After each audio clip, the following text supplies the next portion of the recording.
মঙ্গলবার কলকাতার তিলজলার জিজে খান রোডে অবস্থিত একটি চামড়ার কারখানায় ভয়াবহ অগ্নিকাণ্ডের ঘটনা ঘটে। ৫ তলার ওই ভবনে অগ্নিকাণ্ডের ঘটনায় রজত আলী মোল্লা এবং মোহাম্মদ হাসানুজ্জামান নামে ২ শ্রমিকের মৃত্যু হয়। আহত হয়ে হাসপাতালে চিকিৎসাধীন আরও ৩ জন। এরপরই তদন্তে নামে পুলিশ প্রশাসন। কড়া বার্তা আসে মুখ্যমন্ত্রীর তরফ থেকেও। মঙ্গলবার সকালেই ওই ভবনের ২ মালিককে গ্রেপ্তার করা হয়।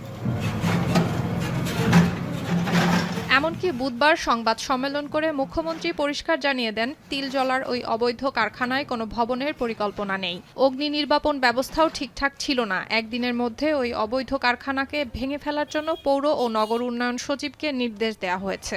আমরা বিদ্যুৎ সরবরাহকারী সংস্থাকে পার্মানেন্ট ইলেকট্রিক ডিসকানেকশন করার অর্ডার দিয়েছি এবং সিএসসি কে বিদ্যুৎ সচিবের মাধ্যমে জানানো হয়েছে যত এই ধরনের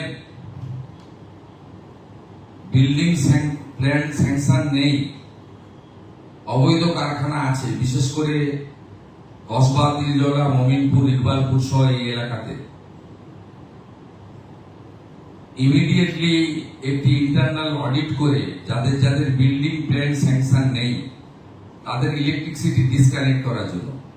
মুখ্যমন্ত্রীর ওই নির্দেশের পরে কলকাতা পৌরসভা ও পুলিশের উপস্থিতিতে এদিন সন্ধ্যায় কলকাতার তিলজলায় ওই অবৈধ কারখানাটিকে বুলডোজার দিয়ে ভাঙার কাজ শুরু হয়। এর আগে ওই ভবনটিতে বিদ্যুৎ ও পানি সরবরাহের সংযোগ বিচ্ছিন্ন করে দেওয়া হয়েছিল।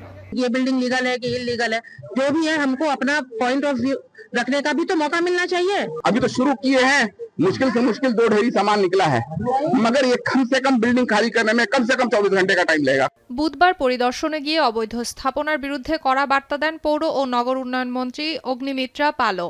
जो इलीगल मकान है उसको नोटिस भेजा जा रहा है और आप लोग पेपर दिखाइए। अगर ऐसा हो कि हम लोग के पास पेपर नहीं है, आप लोग के पास है, तो वो भी हम लोग देखेंगे। लेकिन एंड ऑफ द डे अगर प्रमाण हुआ कि आपका बिल्डिंग एनओसी के बिना बना है, कोई परमिशन नहीं है, तो इसमें हम लोग को एक्शन लेना पड़ेगा। এদিকে বুধবার উত্তর ২৪ পরগনা জেলার নৈহাটি রেল স্টেশন সংলগ্ন নৈহাটি ঋষি বঙ্কিমচন্দ্র কলেজ রোড সংলগ্ন রেলের জায়গায় বেআইনিভাবে গড়ে ওঠা তৃণমূল শ্রমিক সংগঠনের কার্যালয়টিও বুলডোজার দিয়ে ভেঙে দেয় রেল প্রশাসন। এখন কলকাতা।